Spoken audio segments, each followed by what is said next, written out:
Olá, gente. Boa noite a todas e todos. Estamos aqui começando.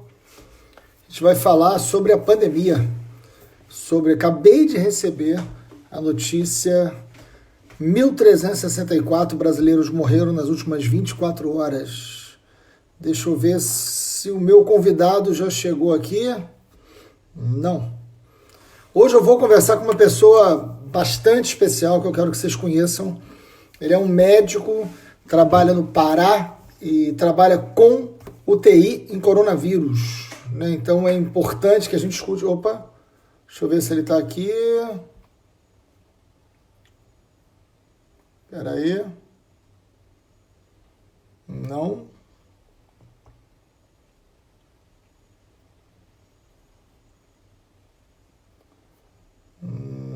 Opa. Veio o João aqui, quero que vocês conheçam. Vamos falar sobre o que a gente devia estar falando sempre. Está conectando. Ô, João. Opa, tudo bem? Boa noite, deputado. Aí, prazer enorme. Tudo bem? Tudo bem, o prazer é todo meu. Imagina. Eu, Obrigado por você ter entrado aqui com a gente. Parabéns pelo seu trabalho, antes de qualquer coisa.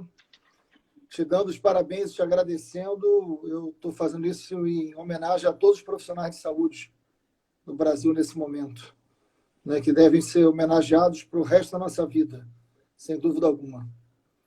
Como é que você está? agradeço bastante, deputado. Estou bem. Hoje foi um dia menos cansativo aí no trabalho. E eu acho que quando você faz essa homenagem, tem que lembrar que os profissionais de saúde não somos só nós médicos, né? Mas Isso. principalmente os fisioterapeutas, os enfermeiros, técnicos de enfermagem, o pessoal da limpeza também, que são profissionais invisíveis, que estão lá dando duro, se expondo, né? Exatamente. E eu acho que muito da nossa conversa vai ser em torno disso, vai ser em torno de que o SUS ele é muito mais do que um médico, uma receita, um remédio e o enfrentamento à pandemia também. Muito obrigado mais uma Exatamente. vez pelo seu convite. Não, muito obrigado por você. Você está aí no front. Você mora e trabalha em Santarém?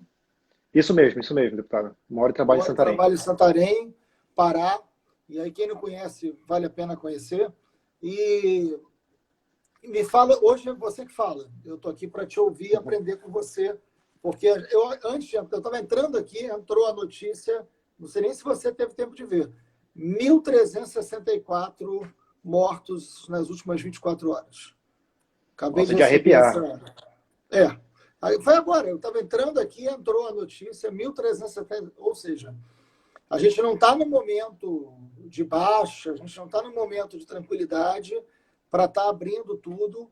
Mas, enfim, eu estou te convidando aqui porque você é um profissional de saúde, que você está na ponta, você está no dia a dia, no enfrentamento ao coronavírus. Eu queria que você falasse um pouco do seu trabalho, onde é que você trabalha, como é que está o seu dia a dia. Eu queria começar por isso. Como é que está o seu dia a dia? Como é que você está vivendo? O que você está vendo? Marcelo, eu acho que a gente como profissional de saúde também tem fases distintas, né, de cada um aí durante a pandemia. Acho que a gente já, pelo menos eu falo por mim, e também, claro, eu acho que cada ser humano é único, né, e cada um está vivendo as suas próprias impressões da pandemia, mas eu acho que a gente começou vivendo uma coisa muito de susto, uma coisa muito de medo, assim, acho que a palavra é essa, é medo mesmo, sabe? Tanto consigo, com as pessoas que você ama, e também com seus colegas de trabalho. Então, só que eu acho que nesse momento, eu falo por mim também, mas falo por muitos colegas que a gente conversa, né, que a gente interage também de outras profissões. A gente está vivendo um momento agora muito frágil, porque é um momento que a gente está muito desgastado, que a gente, sabe, cada vez mais tem aumentado a frequência dos plantões, algum colega tem que adoece e acaba sendo afastado, aí você tem que cobrir aquela escala que originalmente não era tua. Então, e o contraste disso é que parece não, é realidade, né, que as pessoas estão afrouxando o isolamento e muito mais ainda os governos. Então, a gente está num momento de muita fragilidade, como se houvesse uma indiferença com a gente e com as pessoas que estão internadas, né? Então, eu acho que a palavra agora talvez seja revolta, seja Claro. alguma coisa perto disso. Você fala isso em relação ao número de pessoas que está relaxando, que está indo para a rua, ou o próprio governante, que, na verdade, enfim, A começar pelo presidente da República, que é um genocida, um irresponsável, todo mundo sabe o que eu penso sobre ele, mas a gente não tem política pública, né? Hoje, meus filhos estavam me mandando imagem. Aliás, meu filho é casado com uma médica que trabalha em UTI também. A minha nora é uma médica que trabalha em UTI. Então, uma coisa que a gente vive o drama todo dia, né? Assim, e aí, como é que tá? Né? Pegou, não pegou? Né? Eu estou acompanhando de perto, porque tem na minha família diretamente o que você vive todos os dias. É dramático, né? É dramático, assim, porque parece que todo mundo elogia os profissionais de saúde, parece que essas pessoas são diferentes. Essas pessoas têm filho, têm pai, têm mãe, têm dor, têm medo, igual a qualquer um, né? Então, e tem uma missão que é gigante, né? Na maior pandemia da nossa história, na maior crise sanitária da nossa história, gravíssima. A gente já tem, hoje chegamos já a mais de 52, quase 53 mil brasileiros mortos. A gente vai falar, assim, subnotificado, não tem teste, né? Quais são as condições que você está trabalhando, né? Como é que está isso, né? E o que você está achando desse momento de abertura? Porque aqui no Rio de Janeiro as praias estavam cheias no final de semana, os bares estão lotados. Uma coisa é assim, abrir o comércio e o cara é obrigado a trabalhar, porque se ele não for trabalhar, ele perde o emprego. Isso é uma coisa, né? Agora, bar está lotado, restaurante lotado, praia lotada, as pessoas na rua. Existe um efeito que eu entendo que é psicológico, é difícil, a gente não tem uma cultura né, do ficar em casa, a gente não tem uma cultura do confinamento. Mas não é o momento para isso acontecer, né? Sem dúvida, deputado. E falando do Rio de Janeiro, né, pô, eu queria que você repensasse aí a sua desistência da candidatura. Eu acho que a cidade maravilhosa precisa de um cara como você ali para ser prefeito. E olha, eu não sou do Rio de Janeiro, né, nunca tive a oportunidade de votar em ti, mas eu doei para tua campanha em 2016, Olha, porque eu estava na residência no Hospital das Clínicas de São Paulo e meus amigos cariocas, porra, João, vamos doar, vamos doar, vamos doar. lá. Me encheram Obrigado, tanto João. saco, cara, que me arrancaram R$ 50 para doar para tua campanha. Então, eu vou te Muito cobrar isso bom. aí, viu? E Obrigado. assim, sobre as condições de trabalho, eu trabalho no Hospital Regional do Baixo Amazonas, né, que é um hospital de referência aqui em Santarém. Santarém tem 300 mil habitantes, só que ela é uma cidade polo em saúde, né, para 1,5 milhão de pessoas. Então é um Isso. hospital as pessoas subestimam por ser no interior da Amazônia, mas é um hospital de grande capacidade, grande complexidade, bem moderno, com uma equipe muito boa, uma equipe multidisciplinar muito legal.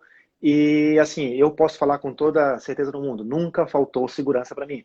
Nunca faltou EPI, nunca Muito bom. faltou segurança mesmo, assim, sabe? Nunca faltou as condições de trabalho. Claro, eu acho que sempre no limite do que eles conseguem dar, né? Infelizmente, eu queria que tivesse mais colegas para poder a gente trabalhar um pouco menos, né? Mais gente também. Eu percebo que os enfermeiros estão sobrecarregados, todo mundo está sobrecarregado, os gestores estão sobrecarregados aqui. Mas eu tenho certeza, Marcelo, que infelizmente essa não é a realidade da maioria dos meus colegas e com certeza pela grande maioria dos cidadãos em todo o Brasil que estão sofrendo, sabe, estão numa penúria aí Exatamente. contra essa doença. E Você esse sabe que hospital é do aqui SUS, né? Pois é, assim, vamos lá, vamos falar, porque assim, eu trabalho no Congresso Nacional, acabou a sessão nesse minuto, a gente tinha marcado 7h30, eu te peço desculpa, eu joguei para 8, porque ainda estava rolando a sessão, e a gente estava votando agora mudança no Código de Trânsito. Você acredita nisso? Eu estou desde 2 horas, Prioridade, né?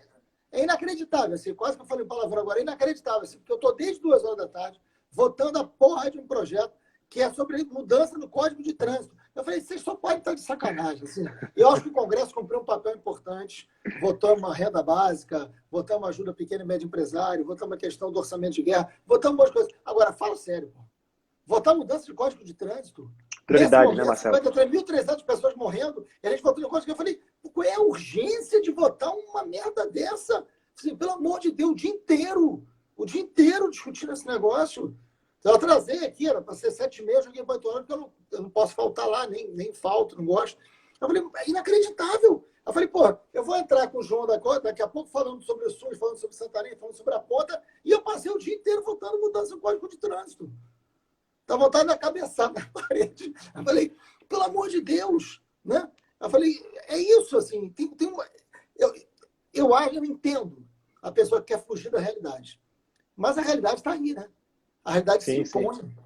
E aí, assim, se nós não tivéssemos o SUS, com toda a dificuldade, com todo o problema, com toda a dificuldade que a gente teve depois da Constituição de 88 de regulamentar o SUS, mas se não fosse o SUS hoje, a gente estaria em uma situação muito pior, né, João?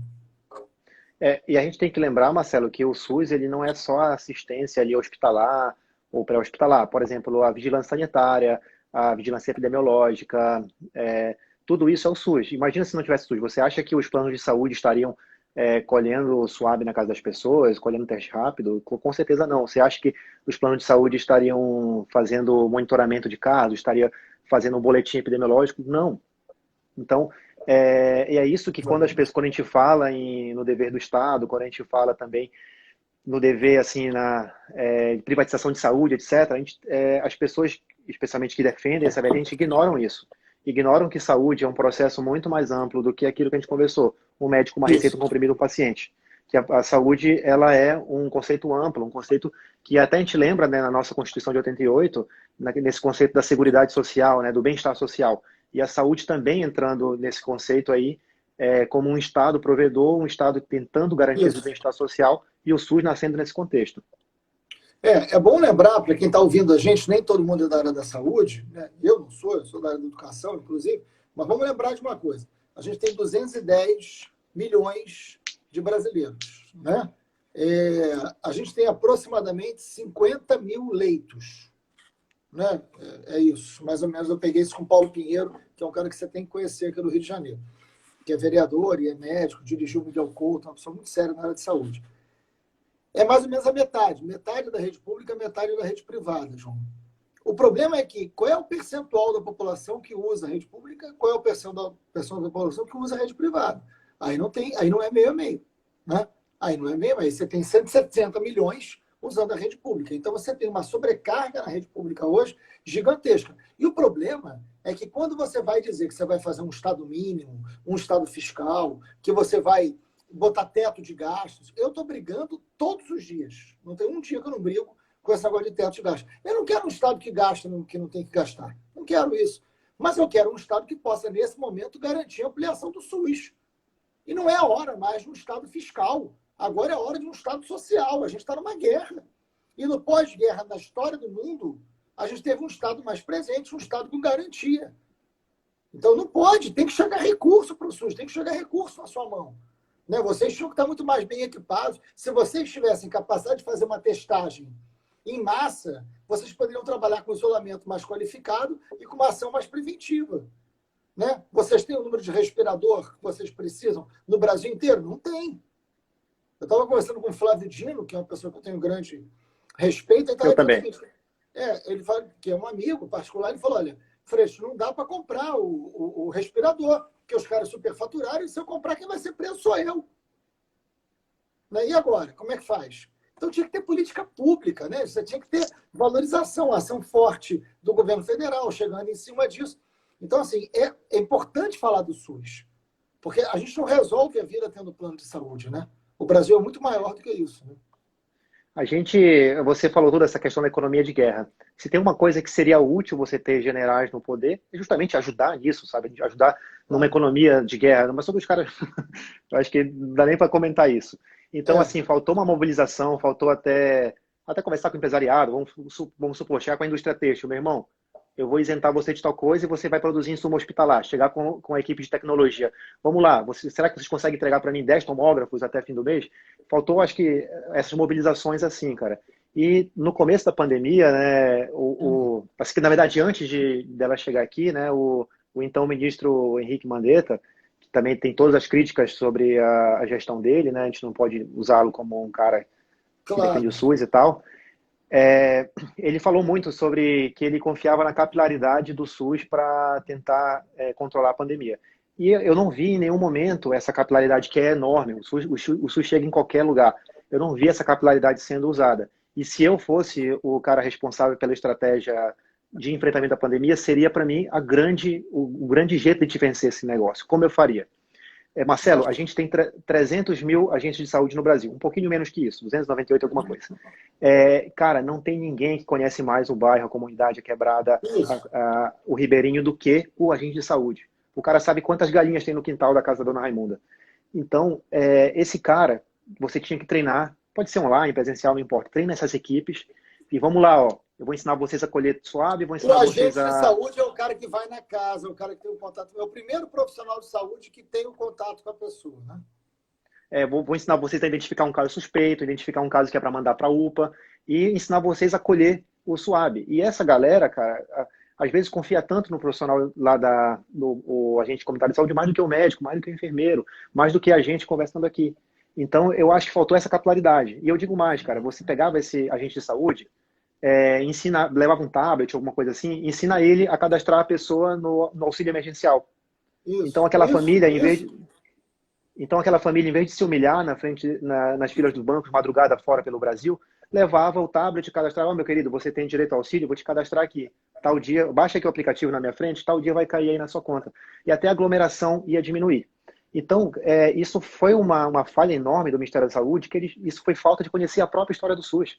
Que quando a gente viu lá em 94, com a DOB 94, que foi quem implementou a PACS, que é o Projeto de Agente Comunitário de Saúde, foi uma revolução no SUS. E quando em 96, a NOB 96 iniciou a Estratégia de Saúde da Família, foram esses caras que fizeram isso. E se a gente vê aqui, por exemplo, na Amazônia, na época da malária, anos 70, anos 60, especialmente na abertura da Transamazônica, a gente teve nossos ACS aqui, que foram os agentes da SUCAM. Os caras eram treinados para colher exame, olhar na lâmina, identificar a malária e tratar. Então, assim, foi essa capilaridade do SUS que faltou e está faltando na pandemia. Salvou vida, né? E com certeza, com certeza. Salva vida. E naquela época com cloroquina, aí sim. Você falou malária, veio aqui, né? Aí eu falei, bom, para malária, onde você trabalha, né, isso é muito mais presente do que no Rio de Janeiro, a cloroquina tem sua função, né? E assim, então assim, e outra coisa, Marcelo, que a gente percebe, e acho que a pandemia escancara isso, né? Que é justamente isso, você falou tudo, o Estado tem que estar presente.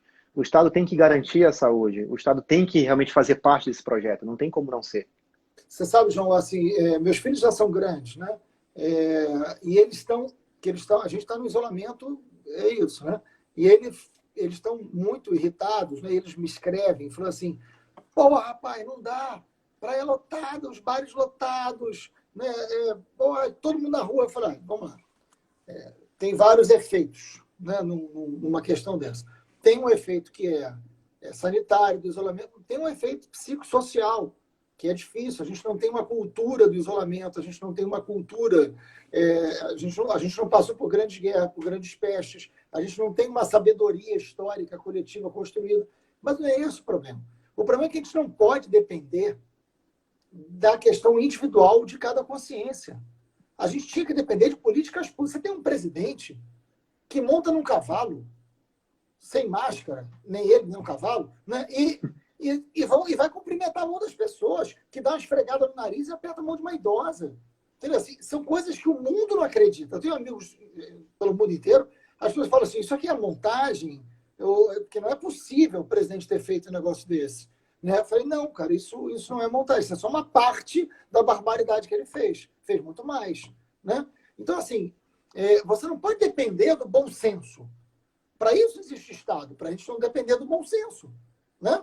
Sem dúvida, o Estado existe para determinar como as coisas vão funcionar. Então, não dá, não pode ser assim. Porque tem uma rede de influências muito grande, uma rede cultural muito grande, que vai levar as pessoas a acertarem e a errarem. Então, você tem que ter política pública. Você tem que ter um prefeito dizendo não pode estar no calçadão, não pode estar não sei aonde, ou pode estar só no horário. Né? Não vai abrir determinadas coisas porque não é essencial. Isso é política pública, isso é presença do Estado. O mesmo Estado que tem que botar grana no SUS, que tem que garantir enfermeiro, médico, os profissionais, todos que fazem parte de um atendimento, né? Desde o vigia, né? a todos eles, é o mesmo que vai dizer quem pode, quem não pode estar na rua, e o que vai funcionar, o que não vai. Mas não tem política pública. Porque você tem um país dirigido por um beócio, né? Você tem um país dirigido por uma pessoa que não tem um pingo de respeito à vida e se comporta como um genocida. Isso não é uma questão de fazer oposição, isso é uma questão só de constatação. É muito grave o que a gente está vivendo. Né? E, assim, os números são muito impressionantes. Eu queria te falar isso, assim, porque você não está numa grande cidade, você não está numa grande capital, né? Você tem um pé ali no lugar do Brasil profundo. Cara, nós temos 5.570, se não me engano, municípios. Em quantos municípios tem UTIs? 10%. Só 10% dos municípios têm UTIs. Essa é a realidade brasileira, né? O Brasil não é Copacabana. O Brasil não é Copacabana. Não, o Brasil é mais profundo do que isso. Essa realidade é muito séria, né? Queria que você falasse um pouco sobre isso. É interessante a sua fala, deputado. Por exemplo, quando a gente lembra do Amazonas, né, que é o estado que talvez tenha sofrido primeiro, né, a pandemia, antes da pandemia, só Manaus e Parintins tinham UTIs. E, claro, agora eles criaram UTIs provisórias em algumas cidades do interior, ou seja, um país que é maior do que um estado que é maior do que qualquer outro país da Europa, sem ser a Rússia. Só tem uma UTI nas cidades que estão ali no centro. Então, se Pois você é. tivesse um paciente grave lá em São Gabriel da Cachoeira, cara, é muito longe para conseguir. E aqui no Pará não é diferente, especialmente na região de Santarém, onde nós não temos tantas estradas, nós temos rios.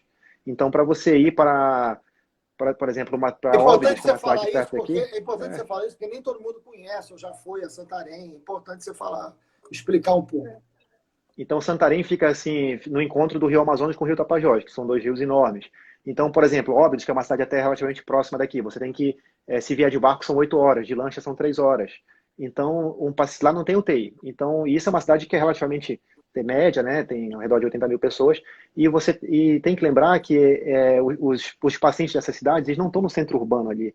Geralmente estão em comunidades ribeirinhas, que ele precisa chegar de lancha ou de ambulância, alguma coisa assim, até aquela cidade, aquele pequeno centro urbano, e de lá ter uma transferência para Santarém. Aí vai pegar um helicóptero, vai pegar um avião, ou se for um paciente menos grave, né, vai vir no barco ou numa lancha. Então, muito tempo e muitos quilômetros separam o paciente de um leito de UTI. E quando a gente fala, talvez, da população mais vulnerável, que é a população indígena, tem muito mais coisa aí, cara. Fala um pouco sobre a questão, porque você está num lugar onde isso é muito mais presente do que a questão. Aliás, hoje eu soube da morte da esposa do cacique Raoni, né? Não sei se você soube Nossa, disso.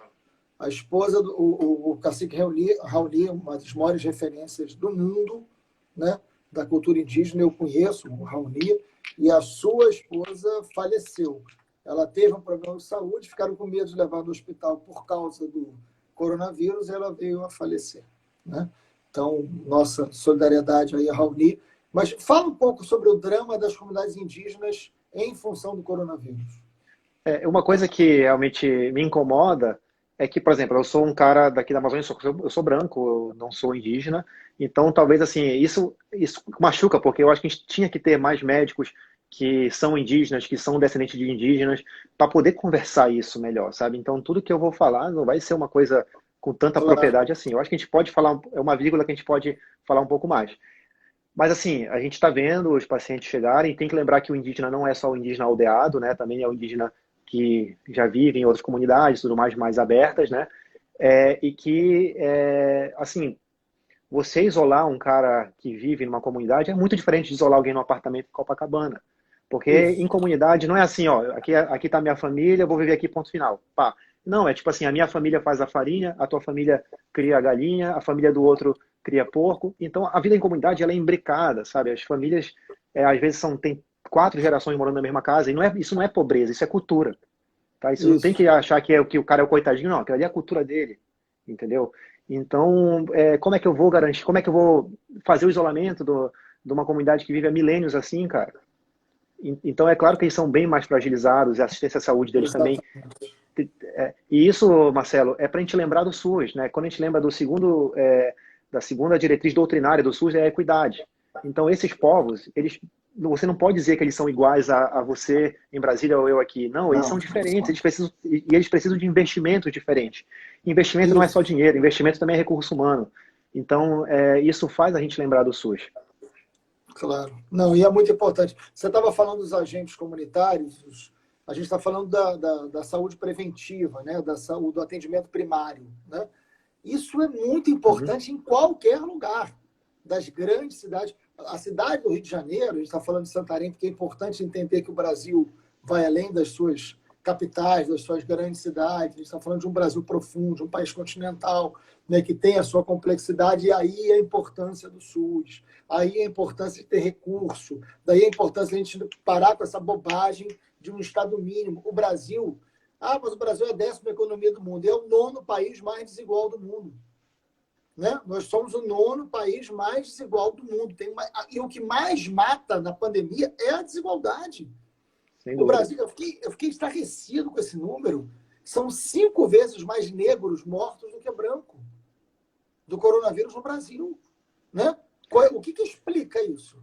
Não é uma questão biológica. O que explica isso é uma questão social. É desigualdade, é um racismo estrutural. Que, aliás, ontem a gente teve uma aula no Roda Viva, né, com o Silvio, Ah, que sem é dúvida. Nossa.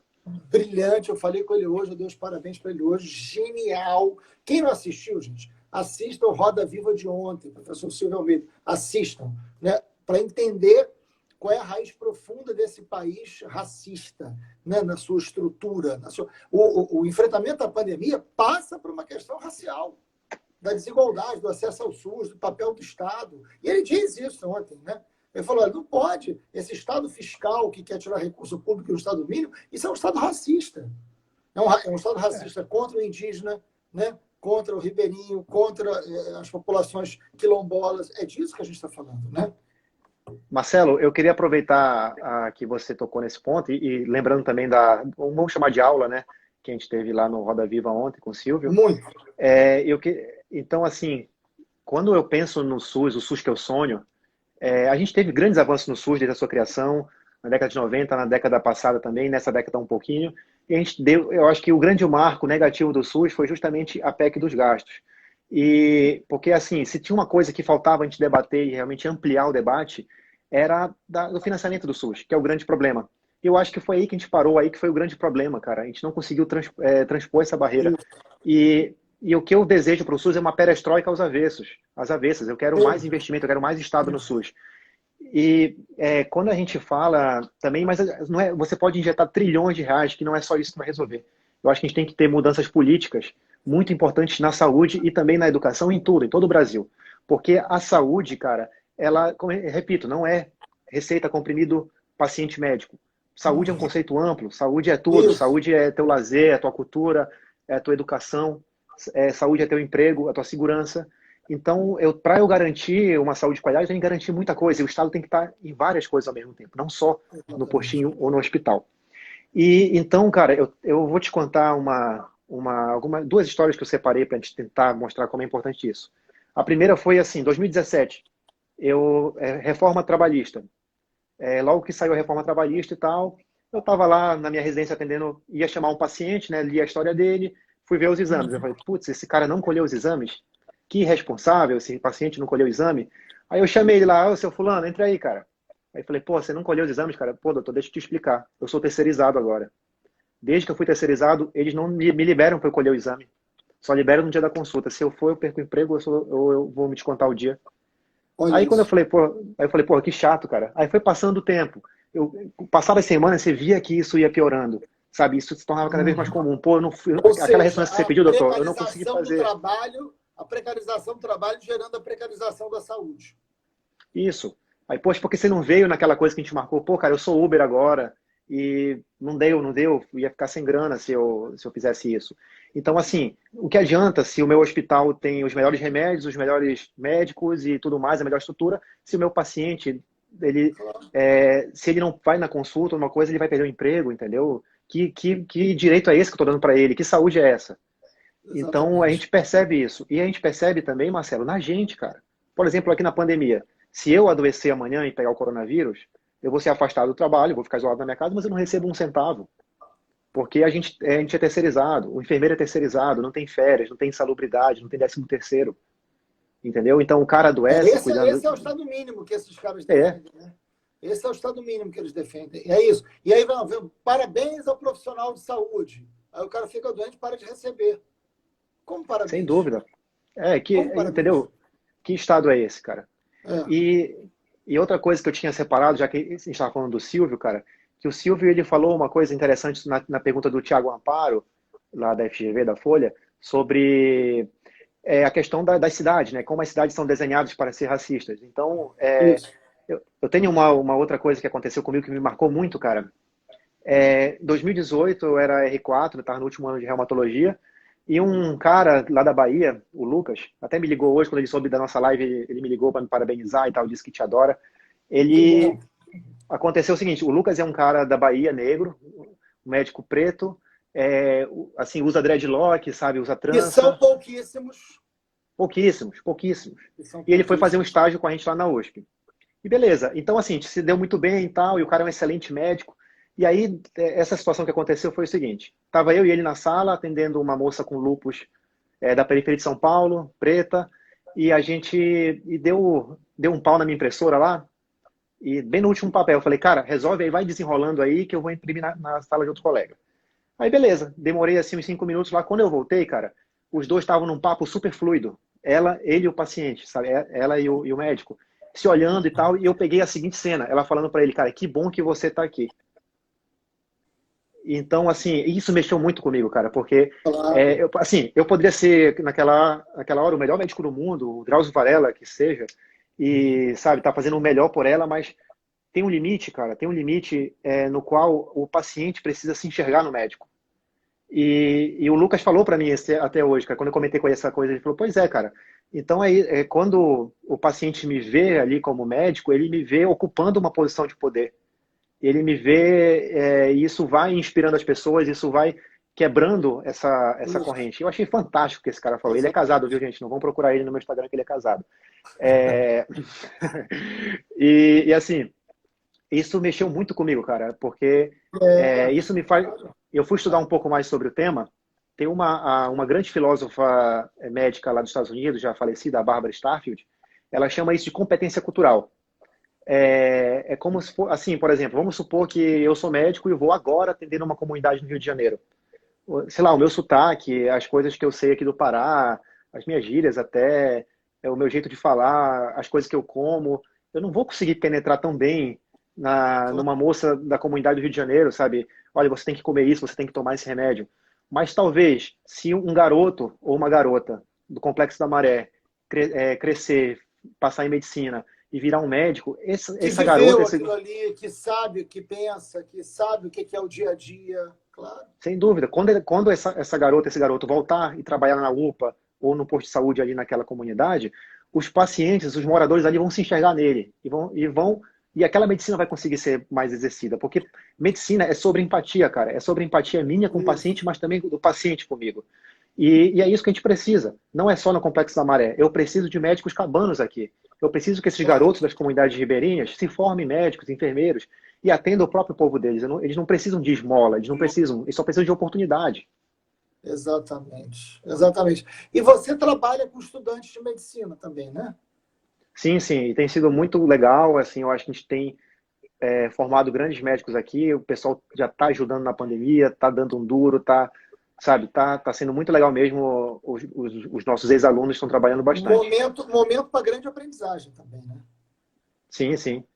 Muita grande. Agora, é muito impressionante que, assim, aqui no Rio de Janeiro, o Rio de Janeiro está um caos absoluto. Você tem um prefeito que parece uma biruta de aeroporto, você tem um governador que vai ser caçado e um presidente que acredita que a Terra é plana, para resumir, né? Então, o Rio está, enfim, numa situação lastimável, né? Então, é uma crise muito profunda, uma crise econômica. Agora, não tem como separar, eu queria te ouvir sobre isso, não tem como separar o debate da economia do debate sanitário, né? A renda básica. O governo Bolsonaro queria pagar R$ 200. Nós, no Congresso, eu fiquei em Brasília um mês e meio no início da pandemia, direto.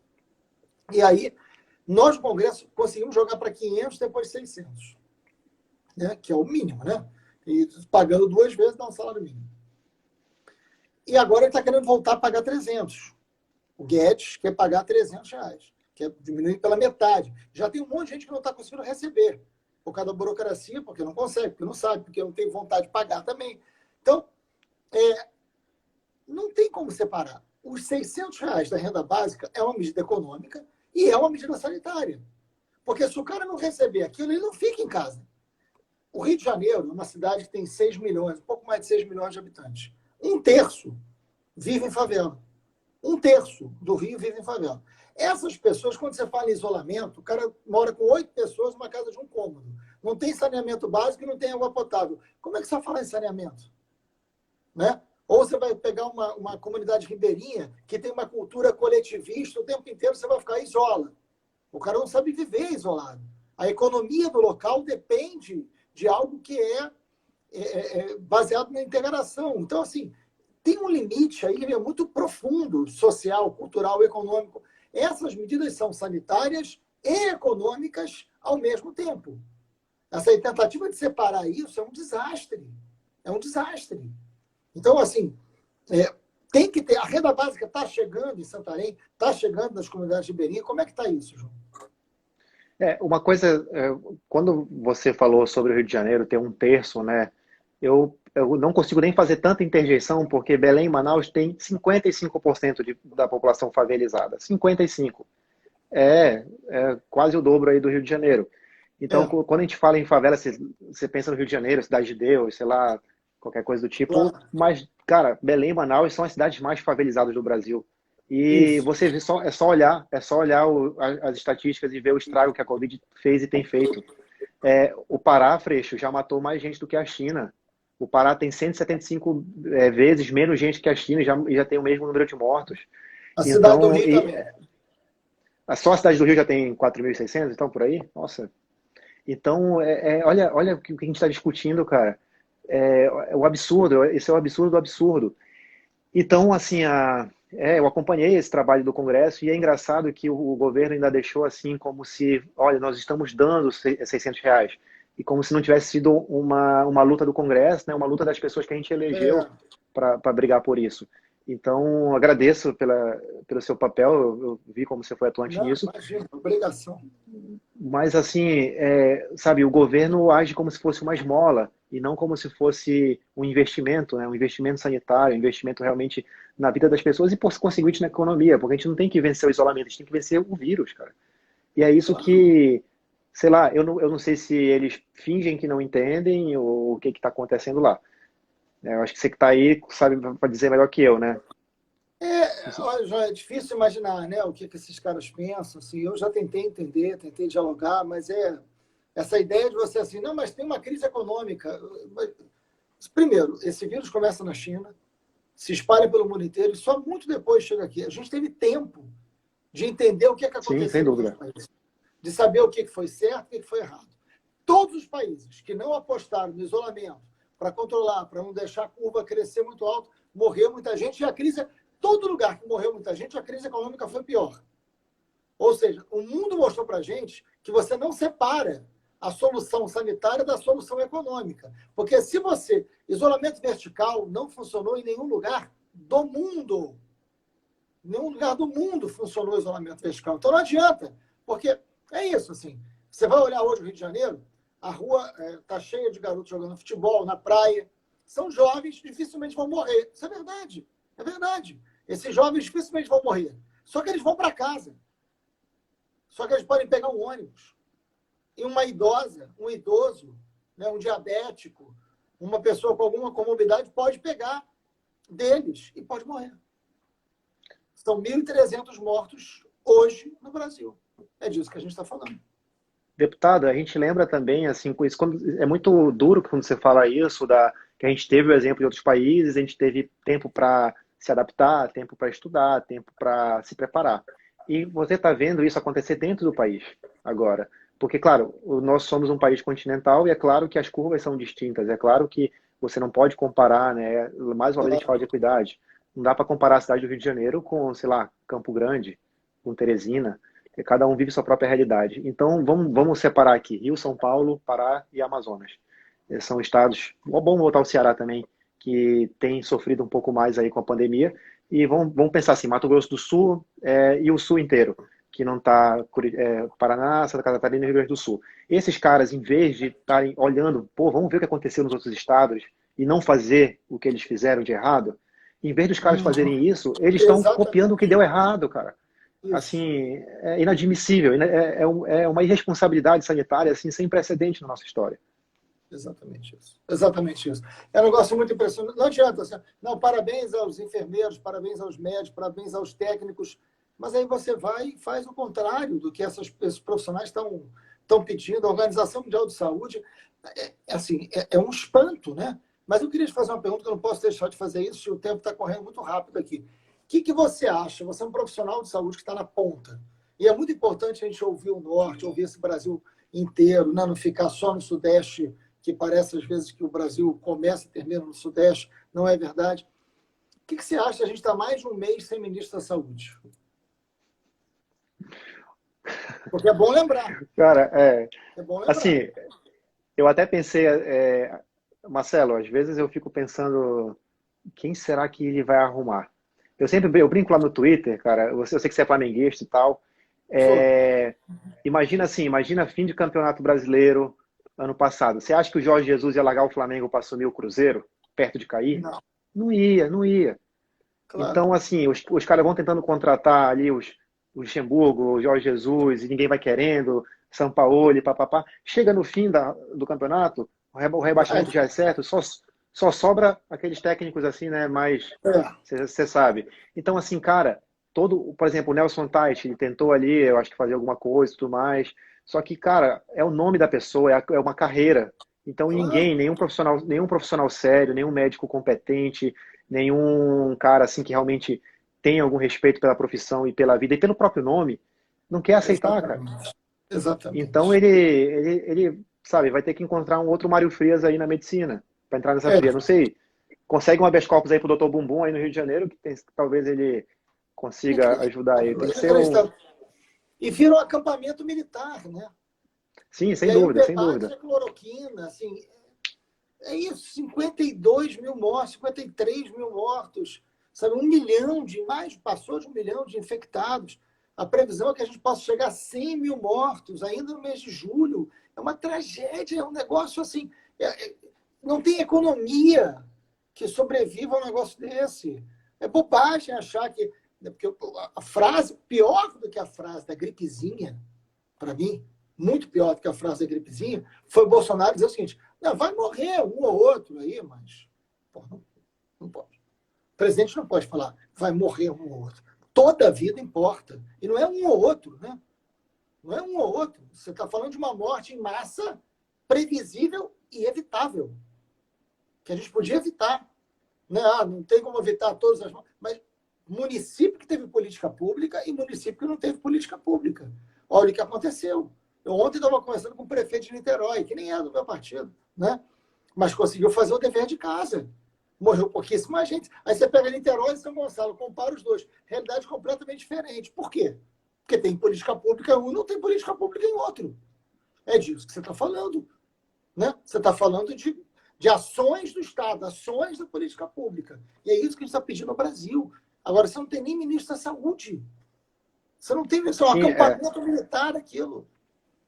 A gente, quando eu era estudante de medicina, Marcelo, era sempre, vamos supor, um burburinho, assim, ó, saiu nova diretriz do Ministério da Saúde, vamos supor, de asma. Então as pessoas iam lá e estudavam, sabe? O Ministério da Saúde era uma coisa respeitada, entende? Tipo, agora veja, o Ministério da Saúde divulgou uma nova nota técnica sobre HIV. Todo mundo ia lá e vamos ler o que o Ministério da Saúde falou. Hoje em dia virou chacota, sabe? Os médicos não querem, não sabe por quê? Porque você vai ver uma nota do Ministério da Saúde e não tem um médico, não tem um carimbo ali, ninguém assinando, cara. Por quê? Porque, repito, porque ninguém quer sujar seu próprio nome, cara.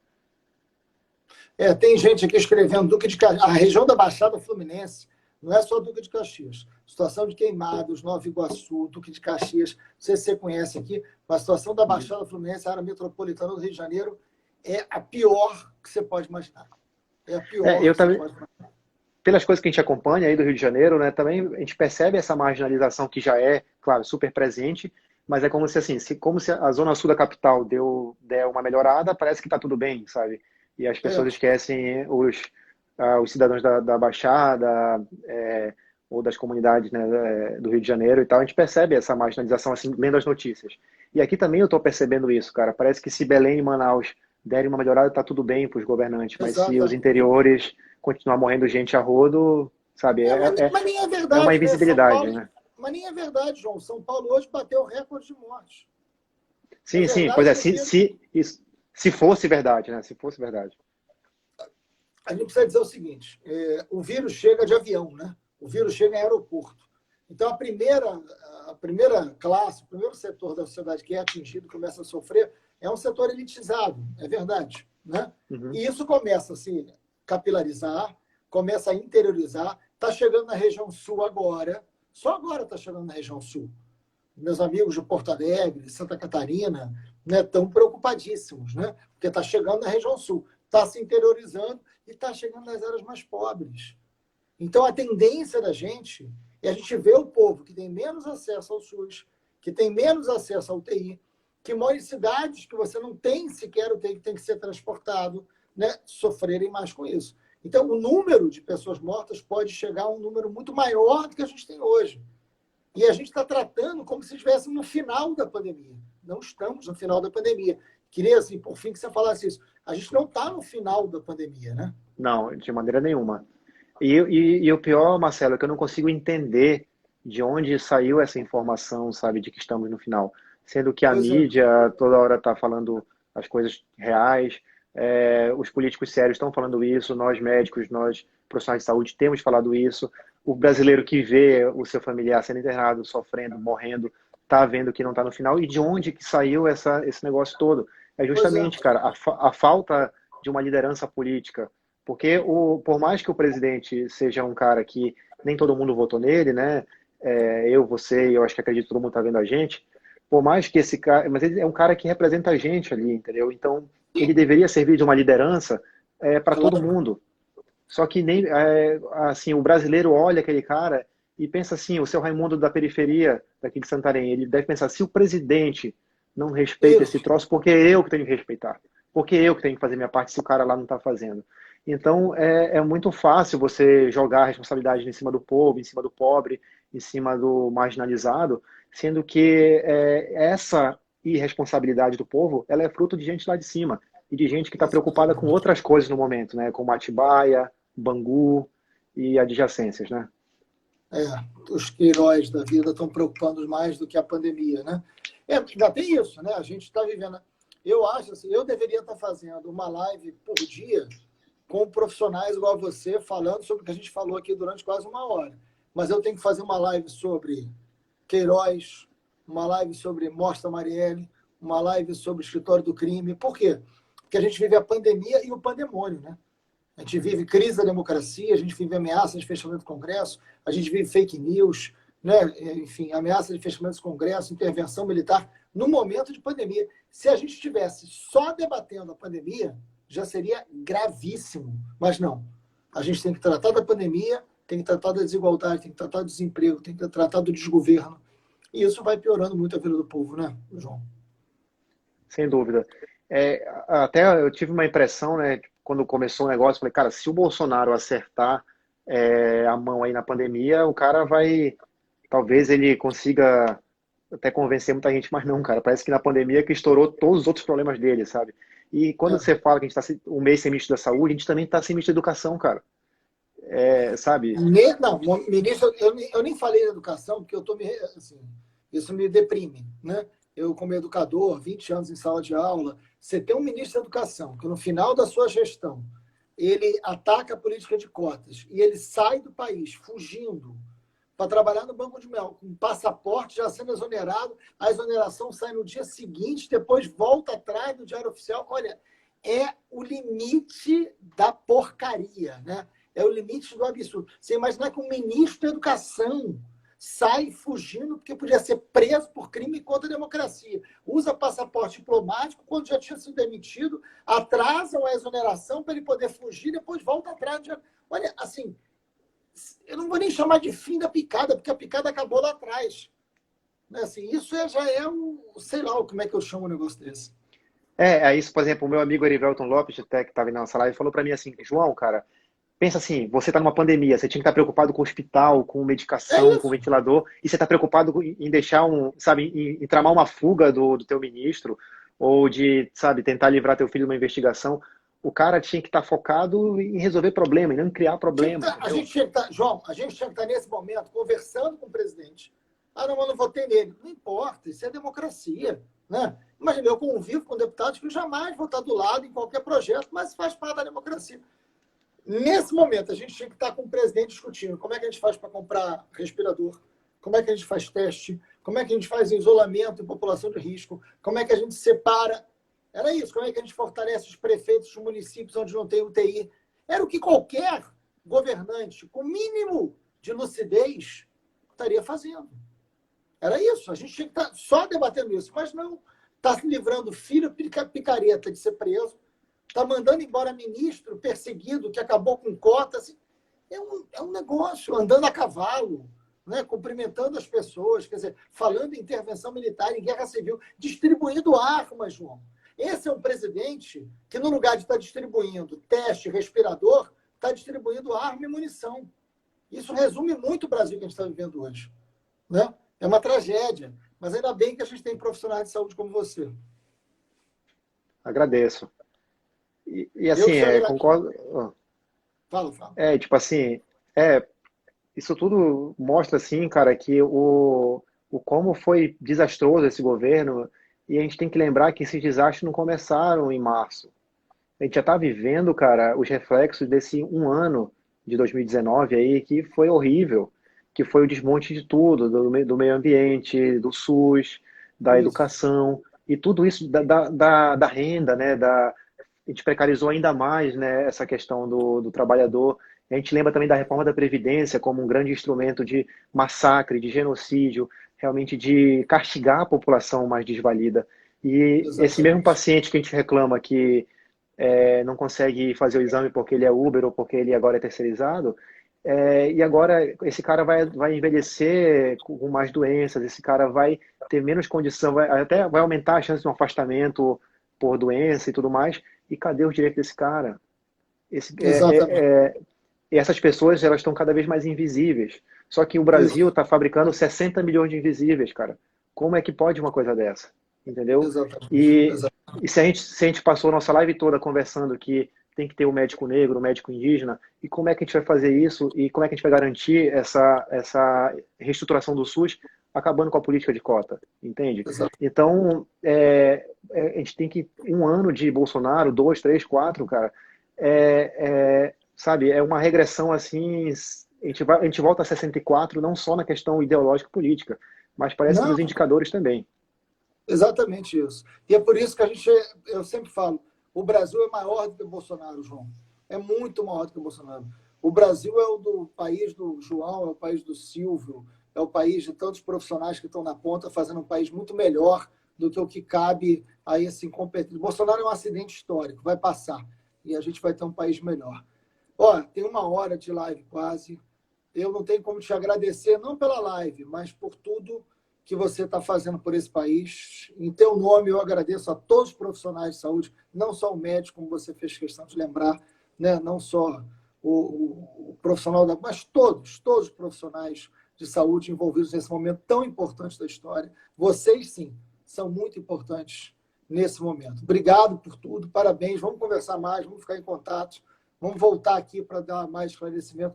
Obrigado por você estar na ponta de um lugar tão bonito, tão sensível, tão sofrido, tão abandonado por tantos governos. Obrigado, João.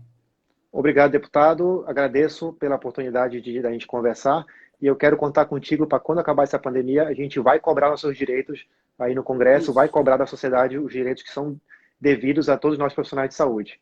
Conto com o senhor aí também nessa próxima luta. Um grande abraço, gente. Pode contar sempre e viva o SUS. E, ó, ficamos entre 700 e 800 pessoas. Muito obrigado pelo carinho de vocês aí. Foi uma aula de saúde pública hoje aqui do João. Obrigado. Valeu, gente. Tchau, tchau.